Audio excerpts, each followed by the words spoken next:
कुछ ही देर पहले निर्मला सीतारमण जी ने 9वीं बार बजट पेश किया संसद में और इसी के साथ कई सारे एलोकेशन, चाहे फार्मा की बात हो, चाहे रिन्यूएबल एनर्जी की बात हो, केमिकल्स की बात हो या फिर इंफ्रास्ट्रक्चर ग्रोथ की बात हो, इन पे एक अलग फोकस दिखा इस बार बजट में। और इसी के बारे में बात करने के लिए हमारे साथ आर मुकुंदन जी हैं टाटा केमिकल से और सुचरिता के ईला मैम हैं हमारे साथ भारत बायोटेक से। आप दोनों का जी बिजनेस में स्वागत है। मैम, पहला सवाल आपसे लेते हैं। बायोटेक या फार्मा पे एक तरीके का अलग एलोकेशन इस बार दिखा, किस तरीके से आप इसको देखती हैं? कितना बड़ा बूस्ट या एक कॉन्फिडेंस आपको देता है आगे चलते हुए फार्मा सेक्टर में? थैंक यू वेरी मच, शुक्रिया। ये पहले बार आई थिंक फाइनेंस मिनिस्टर का ये बजट प्रेजेंटेशन में बायो फार्मास्यूटिकल सेक्टर को इतने प्रथम ऑलमोस्ट फर्स्ट ओपनिंग लाइंस में ही बताया गया। एंड ये 10,000 करोड़ का बजट जो अनाउंस किया हुआ है वो बहुत इनकरेजिंग है, क्योंकि नॉन कम्युनिकेबल डिजीज़ के बारे में बात हुआ है। And it goes to show that there is a lot of impetus and importance given to this area, because ये सब new technologies के साथ new innovation के ऊपर आधारित होगा और ये सब के वजह से हम इंडिया में भी इसका पूरा जो हमारा product development and process development के बारे में और मैन्युफैक्चरिंग के लिए भी हमको ये बहुत कामयाबी मिलेगा इससे। And these technologies and the areas that she has expressed also is very need of the hour. Diabetes mention किया है, cancer, autoimmune disease, ये सब के बारे में बताया गया है। और this goes to show that this sector will be there to take forward all these areas of interventions that are required by the biopharmaceutical industry of our country. Mukundan sir, अगर आपसे पूछूं, क्रिटिकल मिनरल और recycling पे एक अलग focus है, chemical sector पे भी ऑब्वियसली नाम एक बार लिया गया फाइनेंस मिनिस्टर के स्पीच के दौरान। किस तरीके से देखते हैं, कितना कॉन्फिडेंस ये लाता है आप में आगे चलते हुए इस बजट की वजह से? आप किस तरीके से देखते हैं? अगर एफटीए से भी जोड़ें तो किस तरीके से देखते हैं आप? तो पहली बात तो मैं आपको ये बजट को विस्तार रूप से देखना चाहता हूँ। स्पेसिफिक में बाद में जाएंगे, बट विस्तार रूप से देखेंगे तो जो फाइनेंस मिनिस्टर ने जो रखा है कि 7% का ग्रोथ रहेगा, ग्रोथ में फोकस तो है ही। उसके अलावा उन्होंने इस बजट को इंटीग्रेशन बजट बताया, integrating with international market and also bringing export and also bringing investment here.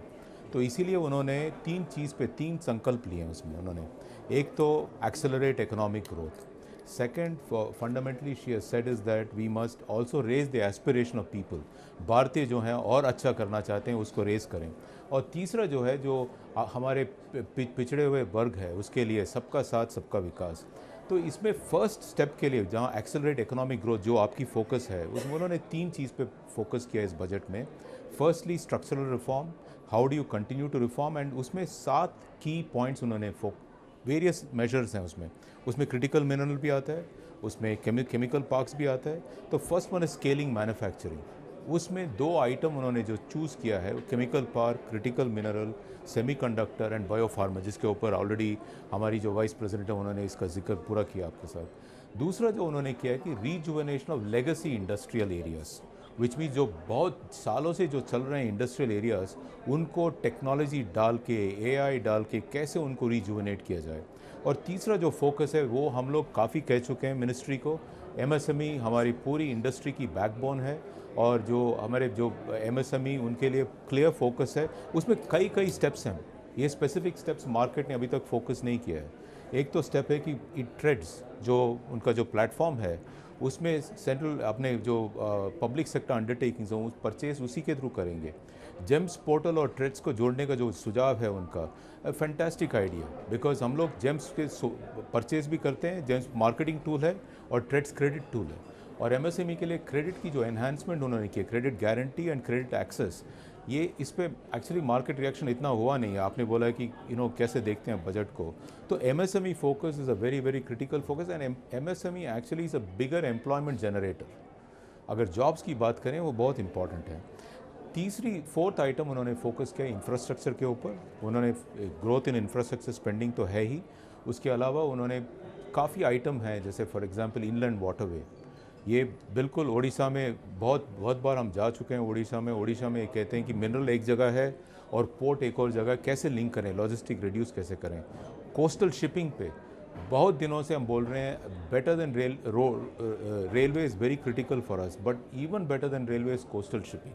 हमारा जो कोस्ट इतना लंबा है उसमें अगर एफिशिएंसी आ जाए तो लॉजिस्टिक कॉस्ट ऑटोमेटिकली कम होती है। तो उन्होंने इंफ्रास्ट्रक्चर पे फोकस किया है। और लास्टली उन्होंने सिक्योरिटी और stability, many areas of security has been identified, and the main thing, India की इकोनॉमिक ग्रोथ होगी तो अर्बनाइजेशन पे बढ़ावा आएगा। जो सिटीज़ हमारे शहर हैं उनके ऊपर फोकस अभी तक कम रहा है, इसलिए उन्होंने सिटी इकोनॉमिक रीजन के एक नया प्रस्ताव रखा है और इसमें उन्होंने काफ़ी स्पेसिफिक आइटम्स दिए हैं पर सिटी, इंक्लूडिंग म्यूनिसिपल बॉन्ड्स, जो 200 करोड़ से लेके 1000 करोड़ तक रेज लिमिट किया है। उसमें the cities can raise capital, they can rejuvenate themselves, and cities are worth living for people coming from rural India to. So I think it's a very holistic budget. The way I want to think about इस budget के बारे में सोचें तो ये build forward budget है। जो अभी तक काम हो चुका है उसके ऊपर और नेक्स्ट पड़ाव कैसे रखें वो उन्होंने किया है। तो I welcome this budget, the way it has been thinking about it, and is very focused. इस अभी जो तनाव की सिचुएशन है इंटरनेशनल वर्ल्ड मार्केट में, how do we make sure we integrate and bring stability? I think that is what it is focused on. Ma'am, अगर आपसे बात की जाए स्पेसिफिकली, अगर निर्मला सीतारमण जी का स्पीच देखें तो उन्होंने कई सारे स्किल डेवलपमेंट पे बात की, स्पेसिफिकली अलग अलग डिजीज़ पे या अलग अलग प्रॉब्लम सेगमेंट्स पे अगर बात की जाए, उसको आप किस तरीके से देखते हैं? क्योंकि स्किल डेवलपमेंट एक हमेशा से फोकस रहा है फार्मा इंडस्ट्री में या मेडिकल इंडस्ट्री में, आप उसको किस तरीके से देखते हैं? स्पेसिफिकली यूथ को एक फोकस दिया गया है, कैसे मानती हैं आप, और कितना ग्रोथ आपको आपके सेक्टर में, फार्मा सेक्टर में इससे आपको मिल पाएगा? See, again, skilling is not only for pharma sector. Skilling जो होता है हमारा सबका डीएनए में ही होता है। वो कोई भी सेक्टर का इसका ऐसा नहीं है कि इस सेक्टर में स्किलिंग नहीं चाहिए और इसमें ज़्यादा चाहिए और इसमें कम चाहिए, ऐसा नहीं होता है। क्योंकि हमारा जो इंडस्ट्रीज़ आजकल है ये बहुत टेक्नोलॉजी के ऊपर आधारित है। बहुत सारे इंडस्ट्रीज़ में, except the legacy industries and the old some of the old world areas of manufacturing, उसके अलावा बाकी सब आजकल इंस्ट्रूमेंटेशन यूज़ किया जा रहे। सो सब के बात आजकल हो रही, कंप्यूटर स्किल्स के बारे में बात कर रहे थे हम 20 साल के पहले, 25 साल के पहले। अभी क्या हो रहे, एआई का टेक्नोलॉजीज़ आ गया, आर्टिफिशियल इंटेलिजेंस का यूसेज आ रही। सो इन सब के आधारित पर हमारे इंडस्ट्री में भी उसका सर्टनली यूज़ होगा। और वो टेक्नोलॉजीज़ को हम भी पहले skilling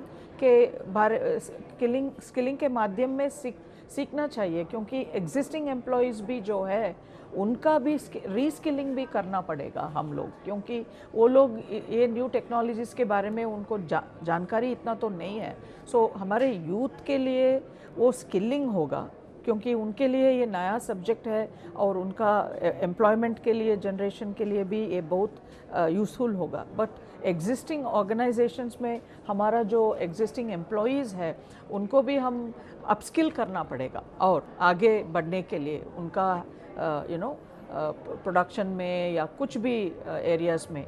so AI will be very useful not just for one industry, it will be cross sectoral में आएगा, whether it is healthcare, medical sciences, hospitals, patient care में भी, production हमारे clinical trials में, areas in the pharmaceutical industry, in automobile and the other engineering industries में भी, production में, quality assessments में, quality how to bring logistics में भी AI बहुत use होगा। So I think it is going to be across the sectoral का बात नहीं होता है।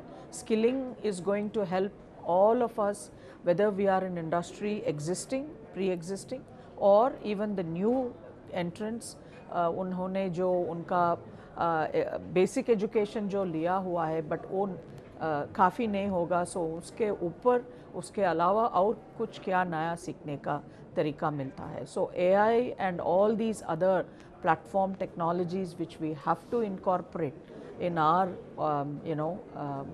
day-to-day operations, it will be absolutely important that we take it up and we ensure that we speed up the way we do things. So जितने maximum percentile of the population को हम ये दे सकते हैं, वो उतना हमको हमारे कंट्री के लिए और हमारा इंडस्ट्रीज़ के लिए अच्छी होते हैं. जी सर, मैं अगर आपके पास आऊँ, आप एनर्जी ट्रांजिशन को किस तरीके से देखते हैं इस बजट के बाद?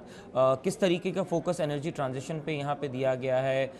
नेट कार्बन ज़ीरो की बात की गई, काफ़ी सारी चीज़ें एनर्जी ट्रांजिशन पे बोला गया. आप एनर्जी ट्रांजिशन को किस तरीके से देखते हैं यहाँ? मैं उसका आऊँगा एनर्जी ट्रांजिशन, बट स्किलिंग की बात ने आपने जो की बहुत इंपॉर्टेंट बात है. तो वेरी स्पेसिफिकली उन्होंने जो प्रोसेस बताया है वो education, employment and entrepreneurship. So this is the first time government ने जो है इन तीनों चीज़ों को जोड़ने का प्रयास किया है. उसमें उन्होंने AI टेक्नोलॉजी का जिक्र तो किया है, जो अभी सुचित्रा मैडम ने बोला है. उसके ऊपर उन्होंने स्पेसिफिक नंबर्स पे फोकस किया है. 1.5 lakh care givers, there is medical hubs being created, there is veterinary science training, skilling, which means India is the largest population of जो पशु हैं, पशुपालक जो उनके लिए. और tourism big sector, she has focused on that. Tourism पे उन्होंने क्या किया है? एक तो trekking, nature trails, then archaeological sites, then religious tourism. इन सब चीज़ों पे उन्होंने स्किलिंग, ट्रेनिंग की बात की है. तो और उसके आगे स्पोर्ट्स ट्रेनिंग. स्पोर्ट्स को हम लोग प्रोफेशन नहीं मानते हैं, बट हमको चेंज करना पड़ेगा, क्योंकि अभी जो with the success of Indian team in many sports is also a place of career. तो खेलो इंडिया जो फोकस उन्होंने दिया है, तो I think fundamentally she has opened up many areas of skilling, including farmer, fishermen, and the whole issue of how do we do also coconut, so many other areas which are there. Now coming to this point of transition, there is of course a very big focus which I am very मेरे तरफ से भी काफ़ी focus रहा है government के सुझाव के लिए कि कार्बन तो रिड्यूस करना ही है, जो कार्बन जा रहा है उसको कैप्चर कैसे करें. तो कार्बन कैप्चर के लिए उन्होंने स्पेसिफिक 5-6 सेक्टर्स के लिए, power sector, steel sector, chemical sector के लिए स्पेसिफिक मेजर्स इस बजट में हैं. न्यूक्लियर पावर प्लांट्स के लिए उन्होंने पूरा ड्यूटी फ्री किया है, पूरा imports and anything which is on sustainability. Specific for example solar cell में sodium antimony, which is a very critical input for the solar cell manufacturing. Now it's completely duty free. And lithium storage, because storage renewable power तो generate होती ही है, अगर उसको store नहीं करेंगे, क्योंकि जब जनरेट होता है तब डिमांड नहीं होता है. अब जब सन नहीं है उस टाइम में डिमांड, उसके लिए storage is very critical. And for that, electric storage is very critical, and for that she has also made the lithium battery का जो import है component completely duty free. So several steps have been undertaken through targeted measures कि इस sector पे क्या benefit मिले, and it is very targeted and focused on achieving, and India is committed 2070 will be net zero. I think it is all in the right direction.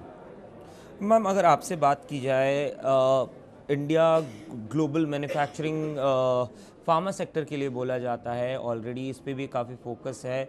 किस तरीके से vaccines और biotech leadership को आप India में पनपता देखते हैं इस वक्त?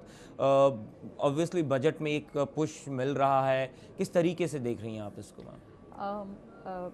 India is very rightly called the pharmacy of the world, और ये हम पैंडमिक के टाइम में भी हमने डेमोन्स्ट्रेट करके बताया है.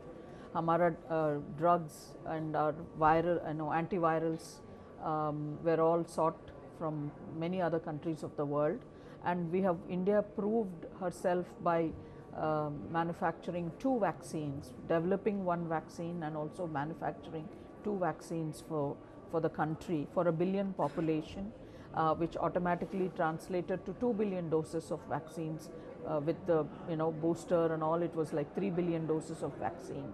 I mean, इतने सारे numbers vaccine companies and pharmaceutical companies ने even sometimes over 10 years or 15 years period of time इतना dosage volumes नहीं बनाते हैं, क्योंकि ये pandemic का time में इतना जो requirement था उसका वो हम निभाया है.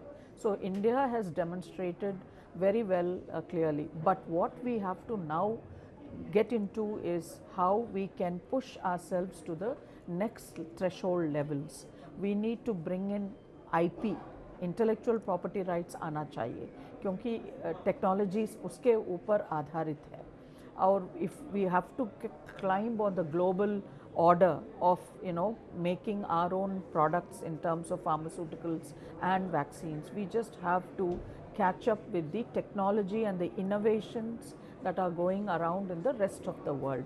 So I think as Indian industry, especially in this sector, all of us realize that we are extremely technology driven and IP related. So we will ensure that we, as it is, we have a very good platform. We just have to scale it up in terms of building new processes, new technologies for the disease burdens that we have as a country, and also for the demand that is there from the rest of the world.